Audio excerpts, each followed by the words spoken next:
নাটোরের গুরুদাসপুরে একটি বালিকা বিদ্যালয়ের এক এসএসসি পরীক্ষার্থীকে অপহরণ ও ধর্ষণ মামলার দুটি পৃথক ধারায় একই বিদ্যালয়ের অভিযুক্ত প্রধান শিক্ষক ফিরোজ আহমেদকে ১৪ বছর ও যাবজ্জীবন সশ্রম কারাদণ্ডের আদেশ দিয়েছে রাজশাহীর দ্রুত বিচার ট্রাইব্যুনাল। মঙ্গলবার দুপুর ১২টার দিকে আদালতের বিচারক মোহাম্মদ মঈদুজ্জামান অপহরণের দায়ে ১৪ বছরের সশ্রম কারাদণ্ড এবং ধর্ষণের দায়ে সশ্রম যাবজ্জীবন কারাদণ্ডের এই রায় দেন। রায়ে সন্তুষ্টি প্রকাশ করেছেন ভুক্তভোগীর পরিবার। মামলা সূত্রে জানা যায় ২০২২ বছরের ১ অক্টোবর মরিয়ম মেমোরিয়াল বালিকা উচ্চ বিদ্যালয়ের এসএসসি পরীক্ষার্থী এক স্কুল ছাত্রীকে অপহরণ করে একই বিদ্যালয়ের প্রধান শিক্ষক ফিরোজ আহমেদ পরে রাজশাহীর এক বাসায় আটকে রেখে অস্ত্রের ভয়ভীতি দেখিয়ে কয়েক দফায় মেয়েটির উপর শারীরিক নির্যাতন চালায় সে। পরের ওই দিন রাতে পরীক্ষার্থীর মা অপহরণের অভিযোগ এনে প্রধান শিক্ষক ফিরোজ আহমেদ সহ ৩ জনের নাম উল্লেখ করে থানায় মামলা দায়ের করেন। এরপর পুলিশ অভিযান চালিয়ে মেয়েটিকে উদ্ধার করলেও অভিযুক্ত ফিরোজ পালিয়ে যায়। পরে ঘটনার ১১ দিন পর গাজীপুরের কালিকাকৈর এলাকা থেকে ফিরোজকে গ্রেফতার করে আদালতের মাধ্যমে কারাগারে পাঠায় আইনশৃঙ্খলা রক্ষাকারী বাহিনী। পরে তিনি জামিনে বের হয়ে এসে ভুক্তভোগীর পরিবার সহ সাক্ষীর ভয়ভীতি প্রদর্শন সহ নানা অপতৎপরতা চালান। দীর্ঘ ৩ বছর পরে ন্যায় বিচার পেয়ে খুশি ভুক্তভোগীর পরিবারে এলাকাবাসী। নিজ বিদ্যালয়ে স্কুল ছাত্রীকে অপহরণ ও ধর্ষণ মামলায় পুলিশ তদন্ত করে ৩ জনের বিরুদ্ধে চার্জশিট প্রদান করেন।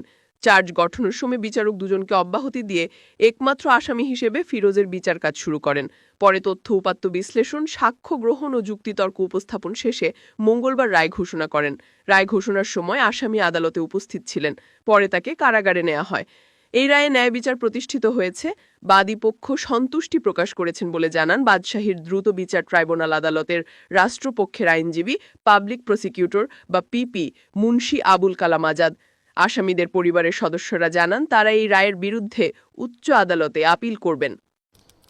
রাজশাহী দ্রুত বিচার ট্রাইব্যুনালের যে মামলাটার জাজমেন্ট হলো সেটা হচ্ছিল নাটোরের গুরুদাসপুরের একটি অপহরণ মামলা এবং এই মামলার যিনি আসামি তিনি গুরুদাসপুর মেমোরিয়াল বালিকা বিদ্যালয়ের প্রধান শিক্ষক এবং সেই ভিকটিম যিনি সেই স্কুলের সাদিয়া ১০ম শ্রেণীর ছাত্রী এবং এই মামলার বাদী ছিলেন সাদিয়ার মা নাদিরা বেগম।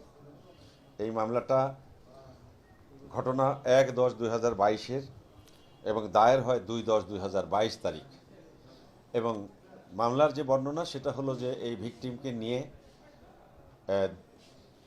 ১-১০-২২ তারিখে সেই দিন ব্যবহারিক পরীক্ষা ছিল সাদিয়ার। সেই পরীক্ষার দিনে এই শিক্ষক তাকে রাজশাহীতে নিয়ে আসে এবং রাজশাহীতে আনার পরে পরবর্তী সময় তাকে বিভিন্ন বাসায় রেখে তার ইচ্ছার বিরুদ্ধে তাকে ধর্ষণ করে এবং পরবর্তী সময় পরের দিন গুরুদাসপুরের কোনো এক জায়গায় এই ভিকটিমকে পুলিশ উদ্ধার করে। এটা হলো মোটামুটি মামলার ঘটনা। এই মামলায় রাষ্ট্রপক্ষ সাক্ষ্য প্রমাণ বিজ্ঞ আদালতে দিয়েছে। আরেকটি কথা বলি, এই মামলাটা প্রথমে নাটোর নারী শিশু আদালতে এটা বিচারের জন্য এটা চার্জ হয় সেখানেই নাটোর কোর্টে।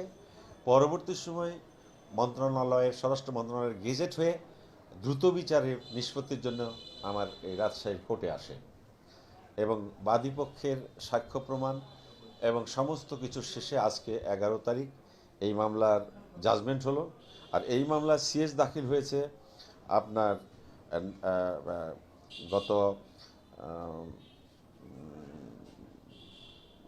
২৪-১১-২২ তারিখে চার্জশিট দাখিল হয়েছে এবং ২টা ধারায় চার্জশিট দাখিল হয়েছে। এটা হলো অপহরণের নারী শিশু নির্যাতন দমন আইনের ৭ ধারা এবং ৯-এর ১ ধারা অপহরণপূর্বক ধর্ষণ। তো আজকে বিজ্ঞ জজ সাহেব দুই পক্ষের সমস্ত সাক্ষ্য প্রমাণ পর্যালোচনার শেষে আজকে যে জাজমেন্ট দিলেন সেটা হলো ৭ ধারায় এই আসামির ১৪ বছর কারাদণ্ড এবং ৯-এর ১ যেটা ধর্ষণের ধারা সেটাতে যাবজ্জীবন জেল এবং ২০,০০০ টাকা জরিমানা। এই আজকে এই মোকদ্দমার আসামির সাজা হলো।